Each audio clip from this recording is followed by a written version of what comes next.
우리 오늘 함께 볼 말씀 우리 마태복음 6장입니다. 우리 마태복음 계속 이어보는데요.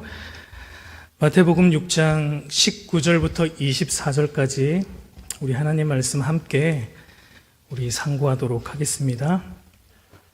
마태복음 6장 19절부터 24절까지입니다. 우리 다 같이 함께 읽겠습니다. 너희를 위하여 보물을 땅에 쌓아두지 말라. 거기는 좀과 동록이 해하며 도둑이 구멍을 뚫고 도둑질 하느니라. 오직 너희를 위하여 보물을 하늘에 쌓아두라. 거기는 좀이나 동록이 해하지 못하며 도둑이 구멍을 뚫지도 못하고 도둑질도 못하느니라. 내 보물 있는 그곳에는 내 마음도 있느니라. 눈은 몸의 등불이니 그러므로 내 눈이 성하면 온몸이 밝을 것이요 눈이 나쁘면 온몸이 어두울 것이니 그러므로 내게 있는 빛이 어두우면 그 어둠이 얼마나 더하겠느냐. 한 사람이 두 주인을 섬기지 못할 것이니 혹 이를 미워하고 저를 사랑하거나 혹 이를 중히 여기고 저를 경히 여김이라. 너희가 하나님과 재물을 겸하여 섬기지 못하느니라. 아멘. 우리는 예수님의 이 산상수훈의 말씀을 계속해서 살펴보고 있습니다.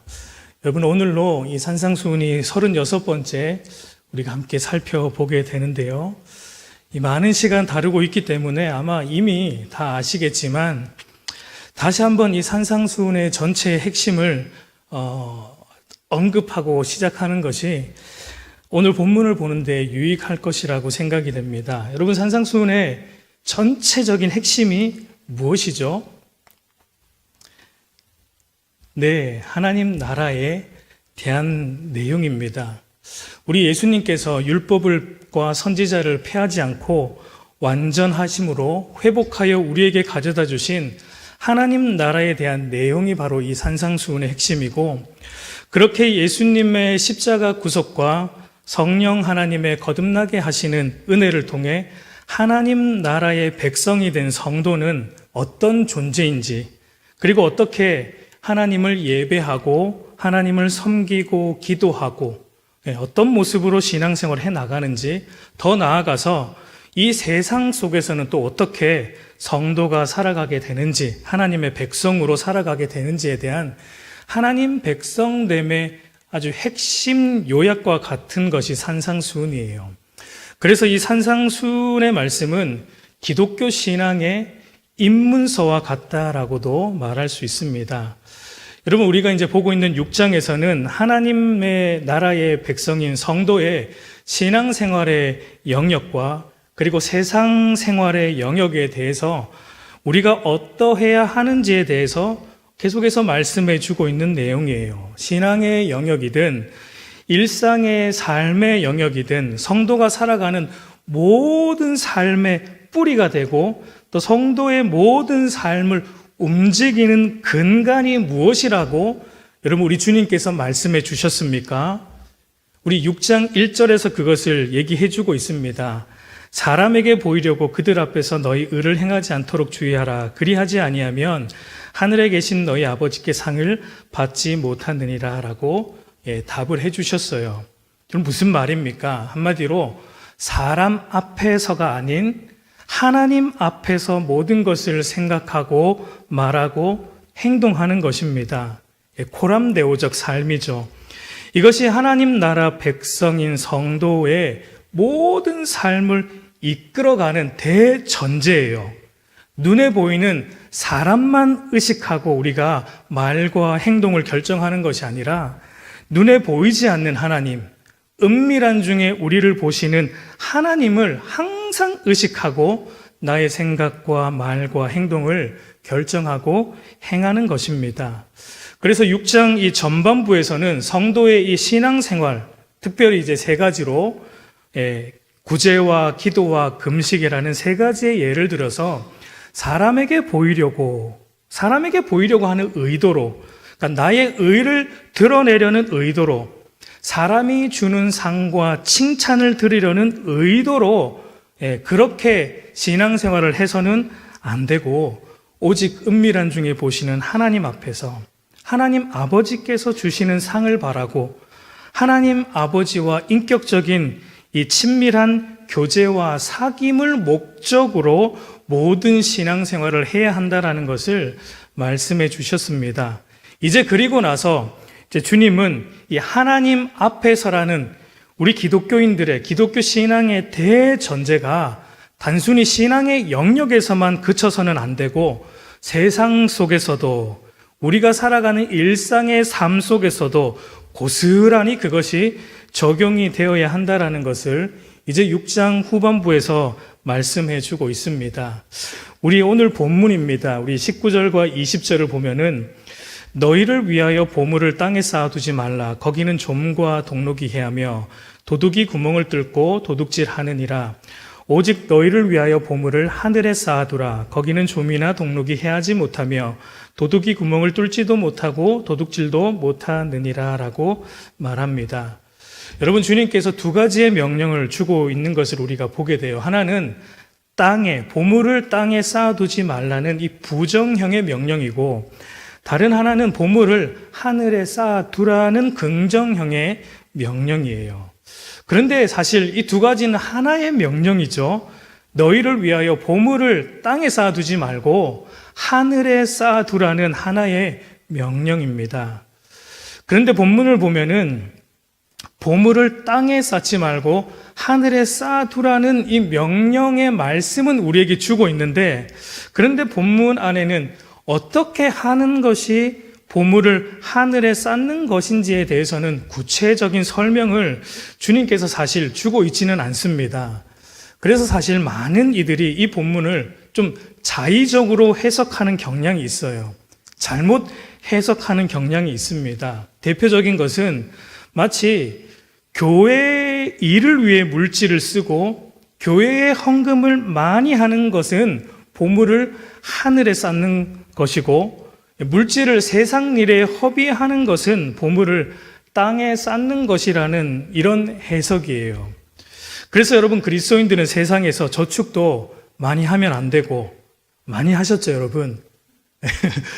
우리 그리스도인들은 저축을 많이 하면 안 되고, 보험 같은 거는 또 들어서도 안 되고, 뭐 이렇게까지 얘기하는 분들이 있어요. 교회 일에 헌금하는데 써야지 그것이 하늘에 보물을 쌓는 것이다라고 거의 협박식으로 말하기도 해요. 여러분, 그것은 결코 바른 해석이 아닙니다. 여러분, 저축하셔도 되고 보험 들어도 돼요. 여러분, 이런 생각은 기독교 신앙을 이원론시키는 관점에서 보는 오해로부터 나오는 잘못된 해석이에요. 마치 이런 겁니다. 교회에서 하는 일은 거룩한 일이고 교회 밖 세상에서 하는 일들은 좀 거룩하지 못한 세속적인 일로 완전히 구분해 버리기 때문에 교회를 위해 쓰는 물질은 거룩하고 세상에서 밥 먹고 노는 일에 쓰는 물질은 거룩하지 않다고 생각하는 것입니다. 결코 성경적인 바른 관점이 아닙니다. 여러분, 제가 산상수훈 강해를 하면서 자주 말하지만 하나님께서 다스리시고 통치하시는 영역은 교회만이 아니에요. 이곳만 하나님이 다스리시는 것이 아닙니다. 교회를 포함한 이 세상의 모든 영역이 다 하나님의 주권적인 다스림과 통치 안에 있습니다. 여러분, 그것을 믿습니까? 사실 당연한 것이죠. 하나님께서 모든 것을 창조하셨기 때문에 모든 것은 하나님의 다스림과 통치 아래 있는 것은 당연한 것입니다. 그렇기 때문에 여러분, 이 세상의 어떤 영역도 하나님의 다스림이 미치지 않는 곳은 없는 거예요. 여러분, 그것을 전적으로 신뢰하는 것이 참된 기독교 신앙입니다. 심지어 악한 일이 벌어지는 현장이라 할지라도, 여러분, 악한 일이 벌어지고 있는 곳에는 하나님이 통치하시지 않습니까? 그렇지 않아요. 우리가 다 이해할 수 없어도 심지어 악한 일이 벌어지는 현장에서도 우리 하나님이 다스리시고 통치하고 있다는 것을 믿는 것이 참된 기독교 신앙이에요. 비록 우리의 짧은 이성으로 그것을 다 이해할 수 없지만 우리 하나님께서 선하게 인도하시고 종국에는 하나님의 선하신 뜻을 그 가운데서도 이루실 것이다라는 것을 전적으로 신뢰하는 것이 참된 기독교 신앙입니다. 그래서 교회뿐만 아니라 세상의 모든 영역, 사회, 경제, 문화, 정치, 나의 학교, 나의 직장, 가정에서 일하는 모든 일들이 다 하나님의 주권 안에 있고 하나님의 다스림 안에 있기 때문에 여러분, 어떤 의미에서 우리가 하는 모든 일들은 어떤 일입니까? 거룩한 일이라고 말할 수 있는 거예요. 여러분, 우리가 흔히 교회 건물을 가리켜서 성전이라는 말을 쓰지만 사실 성경이 의미하는 바는 건물 자체는 성전이 아닙니다. 성령이 내주하심으로 예수님과 연합된 성도들이 성전이고, 그리고 그렇게 성도들이 모여 하나님을 예배하는 그 성도들의 모임이 성전이에요. 물론 그렇다고 또 교회 건물이나 이 예배당을 성전이라 부르는 것 자체를 무조건 잘못되었다라는 말은 여러분 절대 아닙니다. 쓸 수 있습니다. 쓸 수 있어요. 왜냐하면 제가 말했지만 모든 곳이 다 거룩하신 하나님의 다스림과 통치 안에 있고 모든 것이 하나님의 것이기 때문에 이것도 거룩한 하나님의 성전이라고 부를 수 있는 것입니다. 그런데 조심해야 할 것은 예배드리는 교회 건물을 가리켜서 성전이라는 말을 쓰다 보면은 어떤 관점이 우리 안에 자리가 잡히게 되냐면 마치 예배드리는 장소인 이 교회 안은 거룩한 장소이고 교회 밖을 벗어나서 가정이나 직장이나 다른 장소는 별로 거룩하지 않은 장소처럼 여기는 이원론화된 경향이, 신앙의 경향이 우리 안에 우리도 모르게 자리 잡게 되기 때문에 조금 조심할 필요는 있는 것입니다.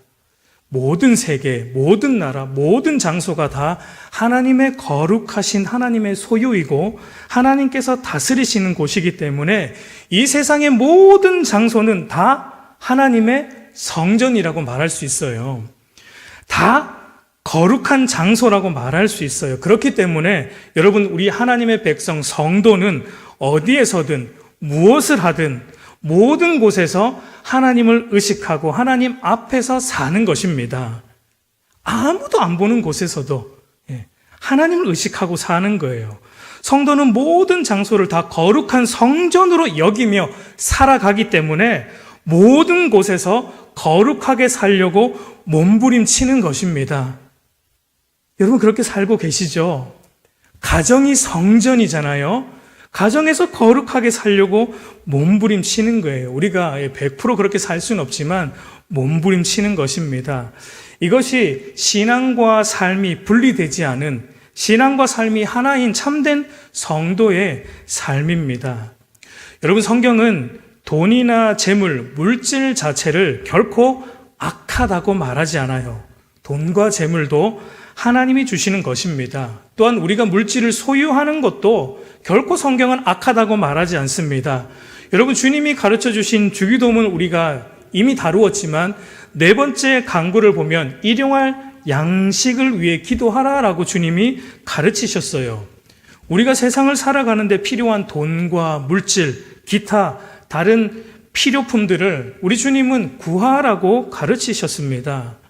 여러분, 성경은 우리에게 무소유를 말하거나 금욕적인 삶을 살아야 된다고 절대 가르치지 않아요. 하나님이 주신 모든 것은 선하기 때문에 모든 것을 통해 우리가 누리고 하나님과 바른 관계를 맺고 그분을 누리고 즐거워하라고 성경은 우리에게 말하고 있는 것입니다. 여러분, 하나님께서 창조하신 그 첫 창조의 모습을 한번 생각해 보십시오. 하나님은 창조하신 모든 것을 인간으로 하여금 기뻐하고 누리도록 주셨습니다. 금하시지 않았어요. 조금도 금하시지 않았어요. 모든 것을 다 허락하셨어요. 선악과만 빼고요. 그리고 하나님께서 아담과 하와에게 하나님이 주신 모든 것들을 통해 그 모든 것을 허락하신 하나님을 더 깊이 알고 그분과 바른 관계를 누리고 그로 인해 선하신 하나님으로부터 오는 참된 행복과 만족을 누리도록 그 모든 것을 하나님은 허락하셨던 것을 우리가 알 수 있어요. 단지 죄로 인해서 그런 창조의 선한 질서와 방향성이 깨어진 것이 문제입니다.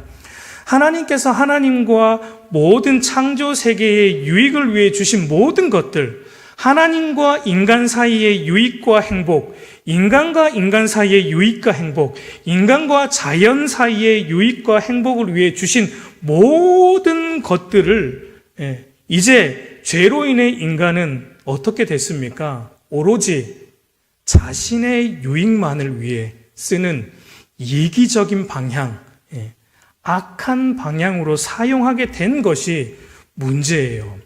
그러나 하나님의 원래 의도는 그렇지 않았어요. 하나님이 주신 모든 것들을 통해 하나님을 사랑하고 그리고 이웃을 사랑하도록 모든 물질과 모든 것들을 우리에게 주셨다는 것입니다. 그래서 보물을 땅에 쌓아두지 말고 하늘에 쌓아두라라는 이 말씀은 단지 물질을 교회를 위해서 쓰고 헌금하는 것은 거룩한 것이고 그것이 보물을 하늘에 쌓는 것이고 세상의 일을 위해 쓰고 저축하여 모아두는 것은 거룩하지 못한 것이고 그것은 보물을 땅에 쌓는 것이다 라고 생각해서는 안 된다는 것입니다. 오늘 본문이 말하는 주님의 의도는 뭐냐면 돈과 재물, 물질을 보는 나의 관점과 방향성을 말하고 있는 거예요. 물질에 대한 우리의 마음의 태도가 어떠해야 되는지를 말하고 있는 것입니다. 돈을 적게 소유하고 있느냐, 많이 소유하고 있느냐, 헌금을 많이 하느냐, 적게 하느냐, 돈을 교회를 위해 많이 쓰느냐, 다른 곳에 많이 쓰느냐의 문제가 아니라 돈과 재물에 대한 나의 태도, 나의 마음이 어떠한가? 쉽게 말해 돈과 재물 자체를 사랑해서는 안 된다라는 것을 말하고 있는 거예요. 디모데전서 6장 10절을 보면 돈을 사랑하는 것이 일만 악의 뿌리가 되나니라고 말합니다. 여러분, 돈 자체가 악이다, 돈 소유하는 것 자체가 옳지 않다라고 말하지 않습니다. 돈도 하나님이 주신 것이고 모든 물질 다 하나님이 주신 것이기 때문에 선합니다. 그러나 그 하나님이 주신 것들만 보고 주신 하나님을 보지 않고 하나님이 주신 물질 자체만 보고 그것을 사랑하는 것, 거기에 내 마음을 두는 것은 죄이고 그것이 바로 보물을 땅에 쌓는 것의 의미입니다. 여러분, 죄로 인해 하나님이 주신 돈과 재물을 바르게 사용하지 못하는 우리의 타락한 마음이 문제라는 것입니다. 돈과 재물의 참된 소유권이 하나님께 있음을 인정하지 않고 마치 내가 수고하고 땀 흘려 벌었기 때문에 돈과 재물이 대한 소유권이 나에게 있다고 물론 드러내놓고 말하진 않아요. 그렇게 이게 내 거야 이러진 않죠 우리가. 그러나 속으로 잠재적으로 그렇게 생각하고 돈과 재물에 대한 나의 주인됨으로 오로지 나의 이익과 유익을 위해 나의 기쁨만을 위해 사용하든지 나의 유익을 위해서만 저축을 하든지 그런 것들은 다 보물을 땅에 쌓아두는 것이라고 우리 주님이 말씀하고 있는 것입니다. 우리 사랑하는 성도 여러분, 오늘 우리는 어떠합니까? 돈과 재물에 대한 우리의 마음은 어떠합니까? 돈과 재물에 대한 소유권이 나에게서 하나님께로 여러분 이전되어 있습니까? 얼마나 많은 사람들이 돈과 재물로 인해 시험 들어 믿음에서 떨어져 나가는지 몰라요. 여러분, 그 이면에는 뭐가 있습니까? 그 이면에는 대부분 돈과 재물의 소유권이 하나님이 아니라 나에게 있다는 나의 주인됨이 그 이면에 깔려 있는 것입니다. 그러나 오늘 주님은 하나님 나라의 백성이 된 너희들 성도는 다르다는 것을 지금 말씀하고 있는 거예요. 죄로 인해 타락한 모든 인간은 그렇게 살아갑니다. 그렇게 살아갈 수밖에 없어요. 죄로 인해 우리의 타락한 본성은 그쪽으로 치우치기 때문에 돈과 재물의 마음을 다 빼앗겨 살아가게 되어 있습니다. 그러나 너희는 하나님의 백성이 된 너희는 거듭난 너희는 그렇지 않다, 다르다라는 것을 오늘 주님이 우리에게, 모든 제자들에게, 성도들에게 말씀하고 있는 거예요. 너희는 돈과 재물에 대한 소유권을 하나님께로 이전한 자들이고, 너희의 마음이 성령을 통해 갱신되었기 때문에 돈과 재물에 대한 소유권이 이제는 너희에게 있는 것이 아니라 하나님께 이전되었고, 돈과 재물에 너희의 마음을 빼앗기지 않고 하나님께 마음을 두고 하나님이 주신 돈과 재물로 하나님을 더 깊이 아는 데 사용하고 하나님과의 바른 관계 속에 거하기 위해서 사용하는 자들이 바로 너희 성도들이다라고 오늘 주님이 말씀하고 있는 겁니다. 여러분, 그것이 바로 보물을 하늘에 쌓는 것의 의미입니다. 돈과 재물을 하나님이 주신 의도대로 돈과 물질을 나의 유익만을 위해 쌓아놓는 것이 아니라 하나님을 깊이 아는 일에, 하나님 나라를 위해, 그리고 마땅히 도움이 필요한 이웃을 위해 물질을 지속적으로 흘러보내며 하나님의 이 모든 창조 세계를 아름답게 가꾸고 보존하고 돌보기 위해 바르게 사용하는 것이 보물을 하늘에 쌓는 것의 참된 의미예요. 여러분, 그래서 주님은 이어서 이렇게 말씀하십니다. 우리 21절을 보면 내 보물이 있는 그곳에는 내 마음도 있느니라고 말합니다. 마음이 어디 있는지를 보면 그 사람의 보물이 무엇인지를 알 수 있다는 것이죠. 여러분, 예를 들어서 여러분이 엄청난 보물을 어딘가에 숨겨 놓았다고 한번 가정을 해보자고요. 혹시 숨겨 놓으신 분들 있습니까? 여러분, 그러면 어떻게 하겠습니까?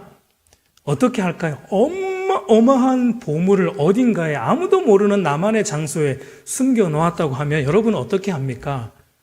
여러분의 생각이 온통 거기에 가 있겠죠. 여러분의 마음이 온통 거기에 가 있겠죠. 그것이 잘 있는지, 그리고 아무도 안 볼 때 수시로 찾아가 보겠죠. 잘 있는지. 그러니까 보물이 있는 곳에 우리의 모든 신경이 집중되어 있고 우리의 마음이 다 가 있다라는 것을 말하고 있어요. 그런데 여기서 이제 한 가지 짚고 넘어가야 될 것은 여기서 말하는 보물은 단순히 앞에서 이제 제가 언급했던 돈과 재물, 그러니까 물질적인 것만을 의미하는 것은 여러분 아니에요. 여기서 말하는 보물은 일종의 여러분 제유법이에요. 비유법입니다. 제유법인데 이 제유법은 어떤 전체를 대표하는 그 하나를 가지고 전체를 총칭하는 그 비유법이 제유법입니다. 그러니까 보물이라는 것은 단순히 돈과 재물 같은 물질적인 것만을 의미하는 것이 아니라 이 세상에 속한 모든 좋은 것들을 총칭하는 표현이에요. 우리가 갖고 싶어하는 이 세상에 있는 모든 좋은 것들을 총칭하는 표현이 보물입니다. 이 세상의 모든 소유물, 인간이 소유하고자 하는 모든 것, 그것이 물질적인 것이든 정신적인 것이든 우리의 모든 가지고 싶어하는 소유의 대상은 다 보물이라는 이 카테고리 안에 들어갈 수 있다고 볼 수 있어요. 여러분, 그래서 어떤 사람에게는 돈과 재물이 보물 맞습니다. 그런데 여러분, 드물지만 돈 싫어하는 사람이 간혹가다 있어요. 물론 완전히 싫어하진 않겠지만 돈보다는 사람을 더 귀하게 여기고 사람과의 관계를 보물로 여기는 사람도 있습니다. 특히 우리 한국 부모님들에게는 보물이 뭡니까? 자녀이죠, 자녀. 저에게도 두 아들이 있는데요. 그 두 아들에게 이런 표현을 저도 자주 쓰는 것 같아요. 엄마 아빠의 보물이다, 이런 표현이죠. 어떤 사람은 명예를 가장 귀한 보물로 여기는 사람도 있고, 어떤 사람은 쾌락을 가장 귀한 보물로 여기는 사람도 있고, 어떤 사람은 영적인 은사, 영적인 것들을 가장 귀한 보물로 여기는 사람도 있어요. 그러니까 사람마다 보물의 의미는 다 다를 수 있다는 것입니다. 그러니까 오늘 본문의 근거에서 보물을 정의를 한번 내려보자면 이렇게 말할 수 있을 것 같아요.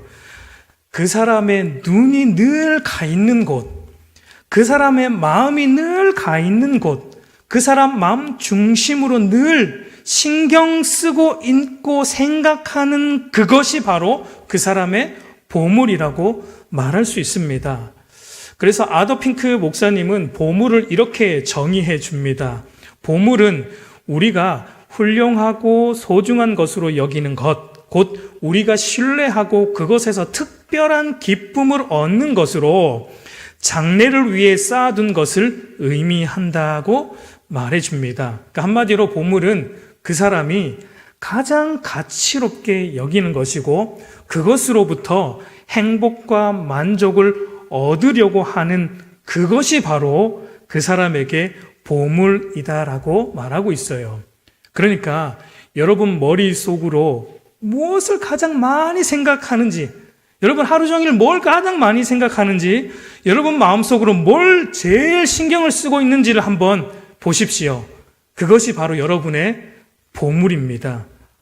우리 사랑하는 성도 여러분, 우리의 보물은 무엇입니까? 여러분이 가장 가치롭게 여기고 여러분이 행복과 만족을 얻는 그것은 무엇입니까? 여러분 하나님과 그분의 말씀 맞습니까?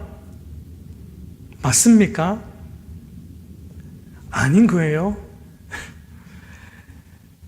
이 땅에 속한 재물과 명예와 학벌과 성공과 평판과 자식 등 그런 것들입니까? 아까도 말했지만 우리 한국의 부모님들, 그리스도인 부모님들에게 보물은 자식들이죠. 우리 조국 교회의 학부모님들, 그리스도인 학부모님들을 보면 물론 다는 아니겠지만 대부분이 자녀들이 거의 우상입니다. 자녀들의 동선에 모든 것이 맞춰져 있어요. 자녀들의 학교와 학원과 기타 여러 활동에 의해서 부모들의 삶의 동선이 결정이 돼요. 자녀들이 하나님을 알아가는 그 일에 동선이 맞춰져 있지 않습니다. 하나님에 대해 깊이 알고 경험해야 될 어린 시절, 청소년 그 시절에 하나님을 알아가게 하는 것의 동선은 유감스럽지만 거의 없는 것 같아요. 그저 좋은 학교 보내는 그 과정의 동선에 모든 것이 다 맞춰져 있어요. 겉으로는 그렇게 말은 안 해도 자녀들이 하나님을 바르게 알고 하나님과 바른 관계 안에 있는 것보다 좋은 대학 가는 것이 더 가치롭고 더 중요하게 여기고 있는 것 같아요. 그런데 여러분, 그렇게 드문드문 신앙생활 하다가 좋은 대학 갔다고 치자고요. 좋은 대학 가면 어떻게 됩니까? 대부분 이렇게 말해요.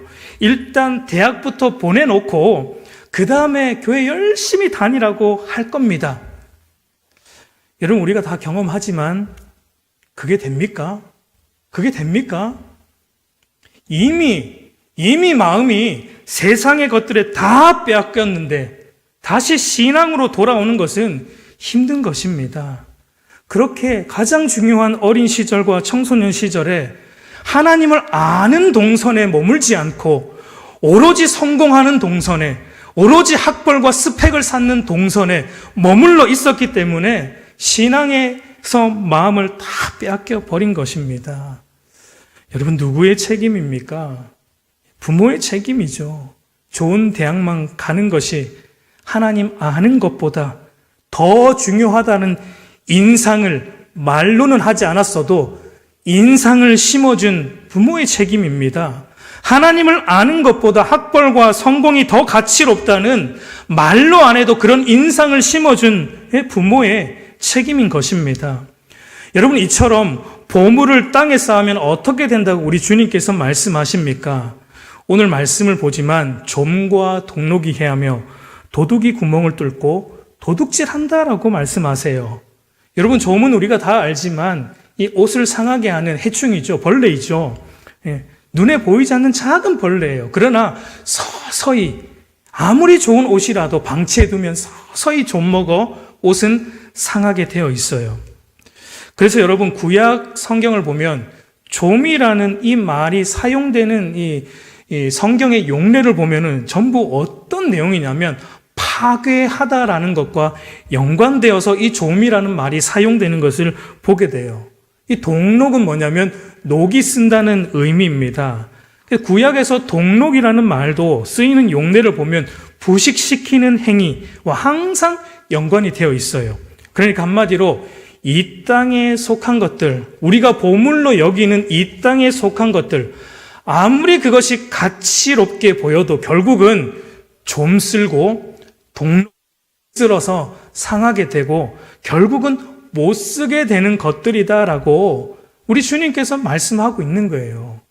학벌과 스펙을 보물로 여겼는데 오늘 주님은 그거 결국은 못 쓰게 되는 것들이다라고 말씀하고 있는 겁니다. 또한 도둑이 구멍을 뚫고 도둑질 한다라고 말씀하시는데 이 예수님 당시에는 여러분 보물을 보관할 지금과 같은 좋은 은행 시설이 없었기 때문에 마땅한 좋은 보물을 보관 장소가 없죠. 그래서 주로 진흙으로 만든 집 안에 보관하거나 땅 속에 또 보관했다라고 합니다. 그렇기 때문에 종종 도둑이 이제 구멍을 뚫어서 그 보물을 도둑질해 가곤 하는 일들이 비일비재했다라고 해요. 그러니까 마찬가지로 이 땅에 속한 보물들은 결국은 그렇게 사라져 버리는 것들, 없어져 버리는 것들이라고 우리 주님께서 말씀하고 있는 거예요.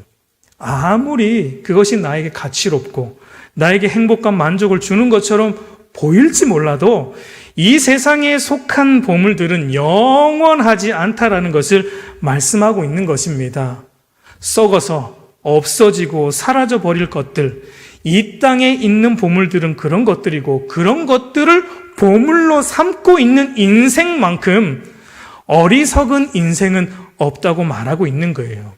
그래서 잠언 기자가 이렇게 말해줍니다. 잠언 23장 5절을 보면 내가 어찌 허무한 것에 주목하겠느냐. 정령이 재물은 스스로 날개가 되어 하늘을 나는 독수리처럼 날아가리라고 말합니다. 이 재물, 돈과 이 땅에 속해 있는 우리가 보물로 여기는 이 땅의 것들은 사라져 없는, 버리는 허무한 것들이다라고 말하고 있어요. 결코 우리에게 만족을 줄 수 없고 행복을 줄 수 없다는 것입니다. 여러분, 그렇다면 우리에게 참된 만족과 행복을 주는 참된 보물은 무엇입니까? 참된 보물은 무엇입니까? 이미 앞에서도 말했지만 바로 하나님, 그분이에요. 하나님 그분 자체예요. 창세기 15장 1절을 보면 아브라함아 두려워하지 말라. 나는 내 방패요 너의 지극히 큰 상급 보물이니라고 말하고, 골로새서 2장 3절을 보면 그 안에는, 그는 예수 그리스도죠. 예수 그리스도 안에는 지혜와 지식의 모든 보화가 보물이 감추어져 있느니라. 하나님이 우리의 상급이고 예수 그리스도가 감추어진 최고의 보물이라고 성경은 우리에게 말해주고 있어요. 그래서 시편 기자는 이렇게 고백하는 것입니다. 시편 119편 127절을 보면은 그러므로 내가 주의 계명들을 금, 곧 순금보다 더 사랑하나이다 라고 말합니다. 여러분, 이 세상에서 최고의 보물로 여기는 순금, 그 순금이 진짜 보물이 아니고 시편 기자는 하나님과 그분의 말씀이 최고의 나의 보물이다라고 말하고 있는 거예요. 하나님과 비교할 수 있는 것은 이 세상에 어떤 것도 없다는 겁니다. 비교 대상이 될 수 있는 것, 하나님과 비교 대상이 될 수 있는 것은 어떤 것도, 순금 100%도 하나님과 비교 대상이 될 수 없다라고 말하고 있습니다. 왜입니까, 여러분? 왜입니까? 하나님과 그분의 말씀만이 영원히 사라지지 않는 것이기 때문이에요. 하나님과 그분의 말씀은 점과 동록으로 인해 해하여지거나 도둑으로 인해 도둑질 당해 사라지지 않는 것이기 때문입니다. 이사야 40장 8절을 보면은 풀은 마르고 꽃은 시드나 우리 하나님의 말씀은 영원히 서리라 라고 말합니다. 이 땅에 속한 것들은 그것이 아무리 가치 있는 것처럼 보여도 결국은 풀과 같이 다 사라지는 것이지만 우리 하나님과 그분의 말씀은 어떻게 한다고요? 영원히 사라지지 않고 영원히 서게 된다라고 말하고 있는 거예요. 여러분, 그렇기 때문에 보물로서 가치가 있는 것은 오직 하나님과 그분의 말씀밖에 없다는 것을 말하고 있어요. 이 계몽주의 학자 볼테르라는 사람이 여러분 이런 말을 했다고 해요. 성경은 지금부터는 볼테르가 살던 시대예요.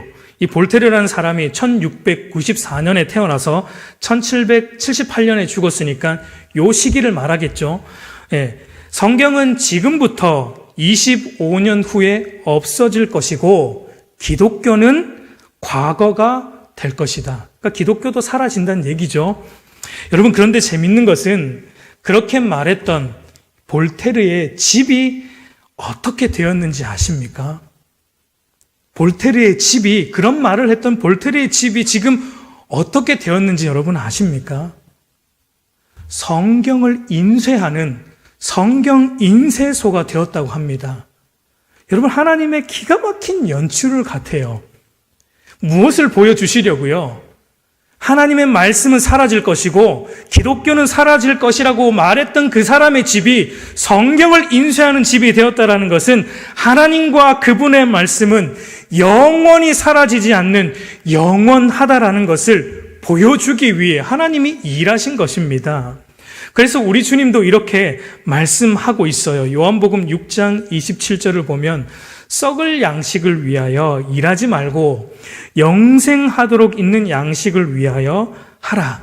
이 양식은 인자가 너에게 주리니 인자는 아버지 하나님께서 인치신 자니라 라고 말합니다.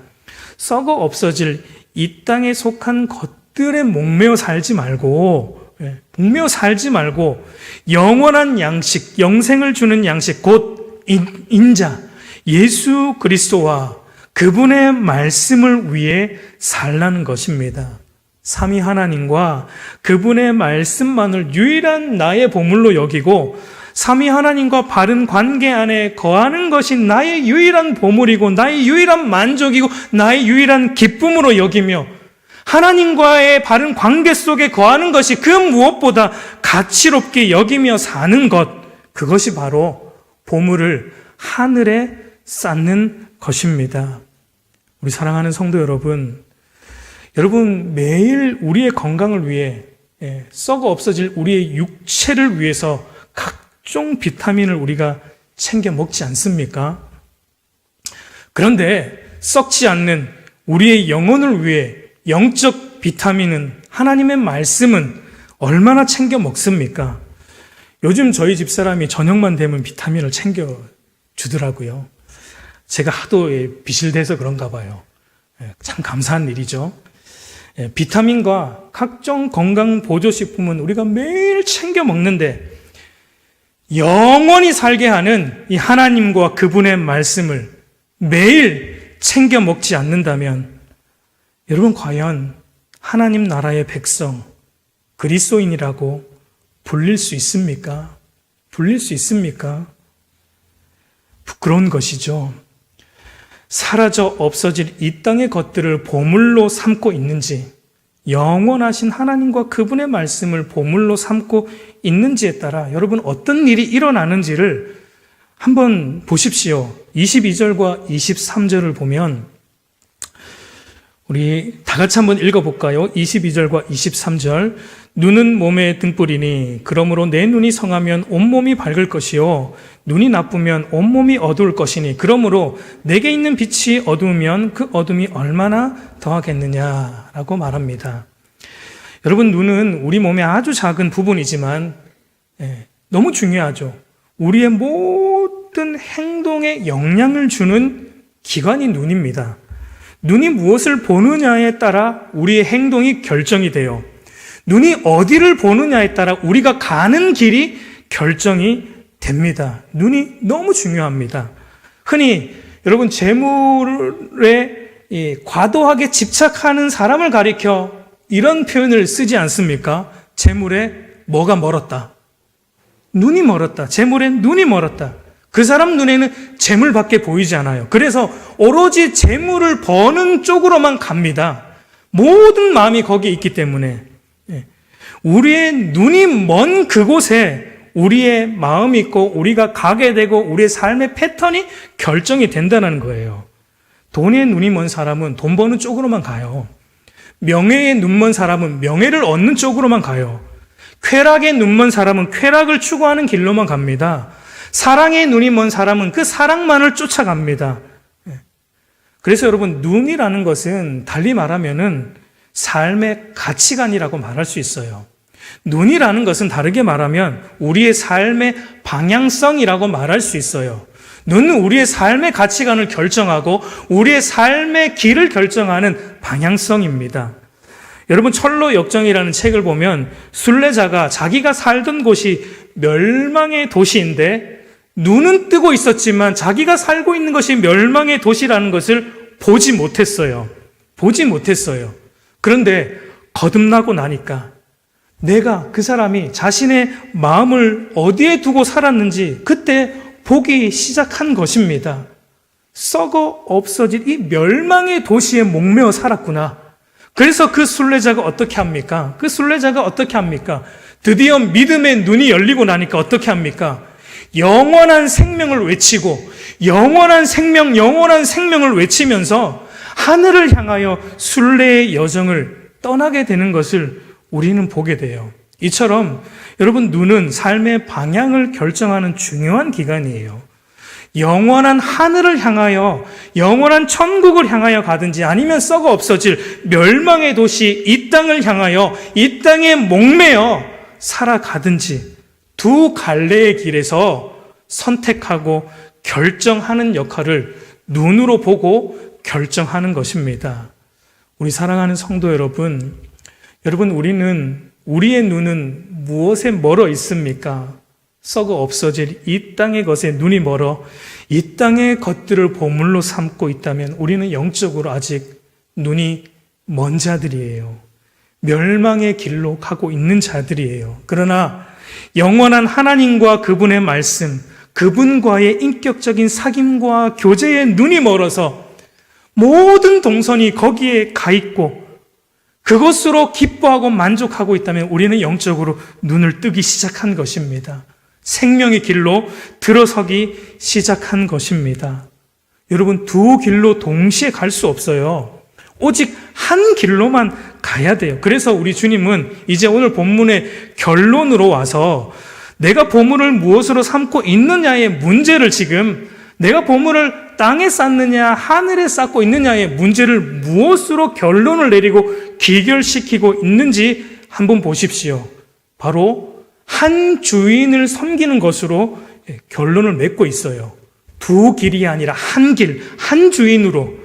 우리 24절을 보면 한 사람이 두 주인을 섬기지 못할 것이니 혹 이를 미워하고 저를 사랑하거나 혹 이를 중히 여기고 저를 경히 여김이라. 너희가 하나님과 재물을 겸하여 섬기지 못하느니라고 말합니다. 이왕이면 다홍치마 신앙의 원리를 성경은 철저히 배격합니다. 이건 제가 만들어낸 얘기예요. 이왕이면 다홍치마 신앙. 이왕이면 다홍치마 신앙의 원리는 세상의 것들도 다 가지고 동시에 하나님도 잘 믿을 수 있다는 원리입니다. 여러분, 우리 조국교회, 우리 한국교회는 지난 오랜 기간 예수 믿고 부자 되고 예수 믿고 병 낫고 예수 믿고 잘 되는 이야기만 주구장창 많이 해왔습니다. 여러분, 그것이 바로 오늘 주님이 말씀하시는 두 주인을 섬기는 모습이에요. 두 주인을 섬기는 모습이에요. 주님은 본문을 통해 세상적인 것들로 행복과 만족을 삼으면서 동시에 하나님을 믿는 믿음과 신앙 속에서도 행복과 만족을 삼으려는 것은 불가능하다라는 것을 오늘 주님이 말씀하고 있는 것입니다. 그런데 여러분, 우리의 타락한 본성은 이것을 너무 좋아합니다. 이 둘이 동시에 가능하다는 쪽으로 우리 스스로가 쇠뇌를 시킵니다. 그래서 오늘날 많은 그리스도인들이 혼합주의 신앙에 물들어 있어요. 그러나 기독교 신앙은 절대로 이 두 가지는 동시에 취할 수 없고, 이왕이면 다홍치마 신앙, 하나님도 섬기고 세상의 것들도 동시에 취하는 것은 불가능하다라는 것을 말씀하고 있어요. 요한일서 2장 15절을 보면 이 세상이나 세상에 있는 것들을 사랑하지 말라. 누구든지 세상을 사랑하면 아버지의 사랑이 그 안에 있지 아니하니라고 말합니다. 하나님 사랑과 세상 사랑은 함께 갈 수 없는 것입니다. 여러분, 참된 기독교 신앙은 하나님과 세상의 다른 것들을 사이에서 양자택일하는 신앙이에요. 우리의 눈이 어느 것을 결정할지, 어느 길로 갈지를 양자택일하는 신앙이에요. 참된 기독교 신앙은 배타적이에요. 독점적인 신앙이에요. 여러분, 십계명 1계명을 보세요. 출애굽기 20장 3절을 보면 너는 나 외에 다른 신들을 내게 두지 말라고 주님이 말씀하시죠. 하나님께서. 하나님은 저와 여러분과 하나님의 그 관계 사이의 그 관계에 다른 것들이 들어오는 것을 절대 용납하지 않습니다. 하나님은 우리와 독점적인 관계를 원하세요. 여러분, 하나님이 너무 속이 좁으신가요? 하나님 그 정도는 좀 이해해 주셔야 되지 않나요? 여러분, 이해해 주시면 그건 하나님이 아닙니다. 하나님이 아니에요. 여러분, 부부 관계를 한번 생각해 보세요. 남편과 아내 사이에 다른 남자와 여자가 들어와도 괜찮습니까, 여러분? 그게 이해가 됩니까? 어느 날 남편이 다른 여자를 집에 데리고 와서 여보, 앞으로 우리 셋이서 같이 살아요. 안 놀라시네요. 하도 막장 드라마가 요즘 많아서 이런 거는 별로 놀랄 일도 아니죠. 여러분, 그렇게 하면은 여러분 어떻게 돼요? 와, 우리 남편 너무 속이 넓다. 우리 남편 멋있다. 이러실 건 아니잖아요. 그렇죠. 그런 말이 나오는 게 정상이죠. 제정신인가? 이렇게. 그게 정상이죠. 성경은 하나님과 그의 백성, 성도의 관계를 부부 관계로 묘사합니다. 하나님과 우리의 관계가 여러분 부부 관계라고요. 하나님은 우리의 언약의 남편이고 우리는 그분의 신부예요. 그렇기 때문에 하나님과 그의 신부인 우리의 사이에 어떤 것도 끼어 들어와서는 안 돼요. 독점적인 관계를 하나님이 원하세요. 우리 둘이 사랑하자예요. 너와 내가 검은 머리가 파풀이 되도록 사랑하자. 이 독점적인 관계를 하나님이 원하세요. 이왕이면 다홍치마 신앙, 하나님도 잘 섬기고 다른 세상 것들도 동시에 취할 수 있는 것이 가능하다고요. 그것은 바로 두 남자와 살기 원하는 것과 같습니다. 두 주인을 섬기려고 하는 것과 같아요. 성경은 이것을 영적 간음이다라고 말합니다. 야고보서 4장 4절을 보면 간음한 여인들아, 세상과 벗된 것이 하나님과 원수됨을 알지 못하느냐. 그런즉 누구든지 세상과 벗이 되고자 하는 자는 스스로 하나님과 원수되는 것이니라고 말합니다. 세상을 사랑하는 자는 간음하는 여인이다라고 말합니다. 하나님도 섬기고 동시에 세상의 것들도 사랑하는 것은 바로 바람 피우는 것. 남편이신 하나님 몰래 바람 피우는 것. 간음, 영적 간음이다라고 말합니다. 여러분, 주님의 말씀을 유심히 보십시오. 왜 이왕이면 다홍치마 신앙의 원리가 성립이 되지 않는지, 왜 하나님도 잘 믿고 세상의 것들도 취하는 이 동시에 이 두 개가 왜 불가능한지 주님이 이렇게 말씀하세요. 이를 미워하고 저를 사랑하거니와 혹 이를 중히 여기고 저를 경히 여김이라고 말합니다. 여러분, 이게 무슨 말입니까? 하나를 사랑하면은 다른 하나는 어떻게 돼요? 덜 사랑하거나 경히 여기게 돼 있어요. 사랑하지 않게 되어 있어요. 미워하게 되어 있어요. 하나를 가장 가치롭게 여기면 다른 것은 덜 가치롭게 여기고 경하게 가볍게 여기게 되어 있습니다. 둘 다 똑같은 위치에 두고 똑같은 가치를 두고 똑같이 둘 다 사랑하는 것은 불가능하다는 것입니다. 여러분, 우리가 그런 존재가 여러분 절대 되지 못합니다. 우리의 믿음과 신앙을 너무 과대평가해서는 안 돼요. 우리는 늘 한쪽으로 치우치는 존재입니다. 늘 한쪽으로 치우치기 쉬운 연약한 존재임을 여러분 우리가 알아야 돼요. 그래서 이 하나님과 재물을 겸하여 섬길 수 없다라고 할 때 여러분 이 섬기다라는 단어의 문자적인 의미가 뭐냐면 누군가의 종이 된다는 의미예요. 섬기다라는 말의 문자적 의미가 누군가의 종이 됩니다. 내가 누군가를 섬기면 그것의 종이 되는 것이에요. 우리는 우리가 사랑하는 것, 우리가 보물 삼고 있는 것에 종이 되게 되어 있습니다. 그래서 재물이라는 단어가 헬라어로 맘모나스인데 여러분 여기서 유래된 말이 재물을 신격화시킨 표현, 우리가 너무 잘 아는 맘몬신이라는 이 표현이 바로 재물이라는 헬라어 원어에서 나온 말이에요. 재물신이에요. 우리가 재물, 세상에 속한 것들을 하나님보다 더 사랑하고 더 가치롭게 여기게 되면 우리는 결국 세상 것들이 나의 하나님이 됩니다. 말로 안 그래도 그렇게 되어 있습니다. 세상의 것들의 종이 되게 된다라는 거예요. 동시에 하나님도 주인 삼고 세상의 것들도 주인 삼는 것은 절대로 불가능한 겁니다. 여러분 종에게 있어서 주인은 오직 한 명밖에 존재할 수가 없어요. 종이 두 주인을 절대 섬길 수 없어요. 오로지 한 주인에게만 충성할 수 있는 것입니다. 우리 사랑하는 성도 여러분, 교회 다니면서 얼마나 많은 이들이 이렇게 재물과 세상의 것들의 종으로 사는지 모릅니다. 나는 아니겠지라는 마음을 우리가 가져서는 안 돼요. 저를 포함해서 우리 모두는 거기에 노출되어 있어요. 우리 모두가 거기에 위험에 노출되어 있습니다. 눈이 전부 세상의 것들을 바라보고 있고 세상의 성공과 부여만을 쫓아가고 세상에 속한 것들을 하나님보다 더 사랑하고 더 가치롭게 여기며 우리의 삶의 동선이 그렇게 되어 있다면 우리는 하나님이 아닌 세상 것을 주인 삼고 세상의 종으로 살아가고 있습니다. 여러분 우리의 모습은 어떠합니까? 여러분 우리가 세상을 사는데 물질과 재산 필요합니다. 돈, 기타 여러 가지들 당연히 필요합니다.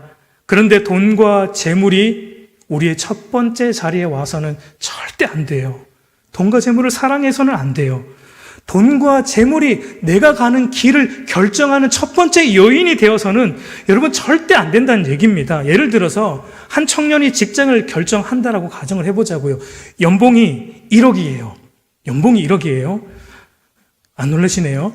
1억은 이제 돈도 아니죠. 그런데 여러분 주일날도 매일 일하러 나가야 돼요.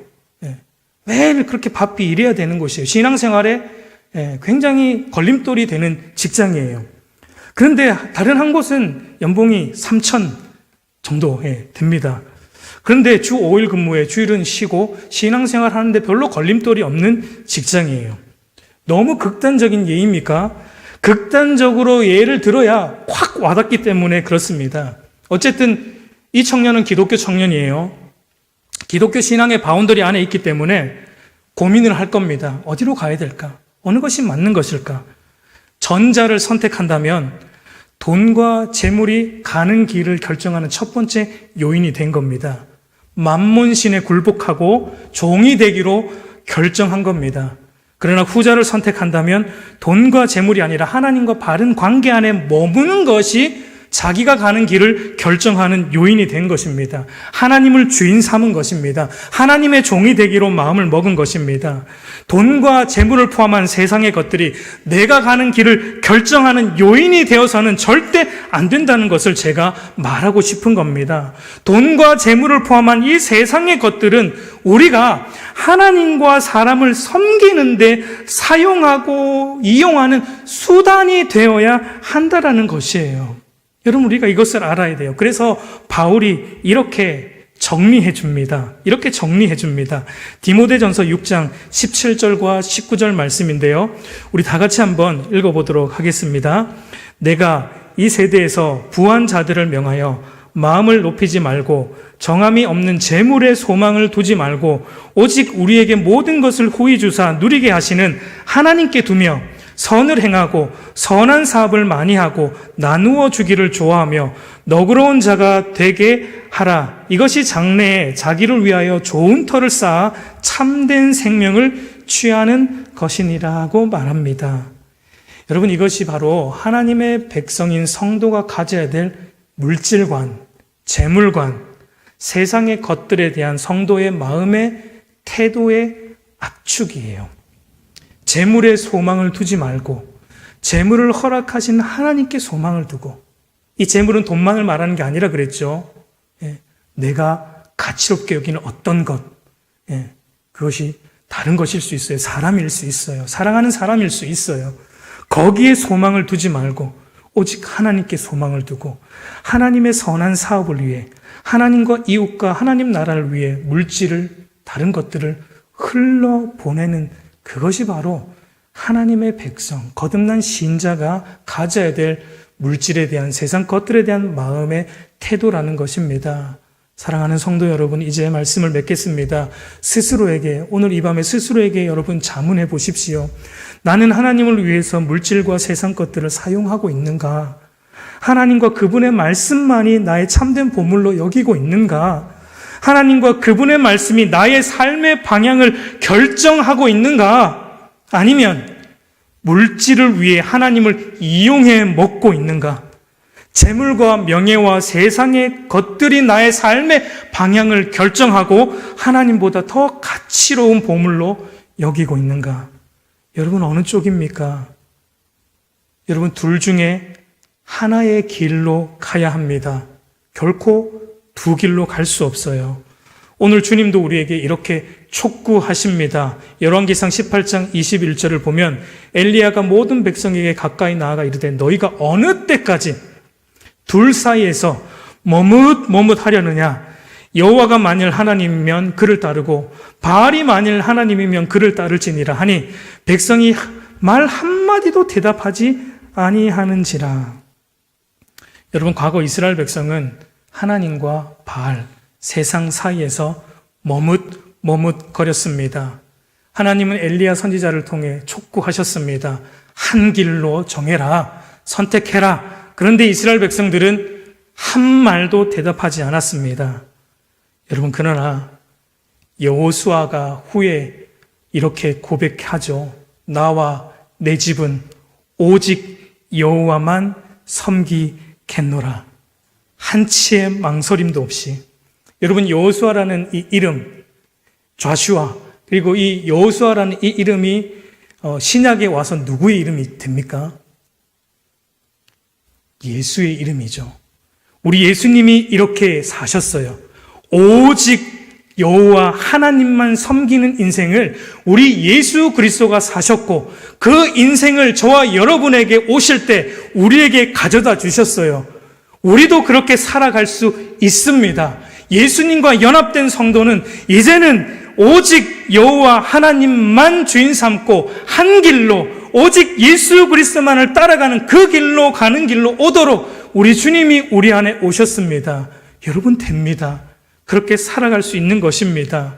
여러분, 이 여호수아의 고백처럼, 이 열왕기상에 나오는 이스라엘의 고백이 아니라 여호수아의 고백처럼 오직 하나님만 섬기겠노라는 이 고백을 매 순간 하며 살아가는 저와 여러분들이 되기를 우리 주님의 이름으로 축복합니다.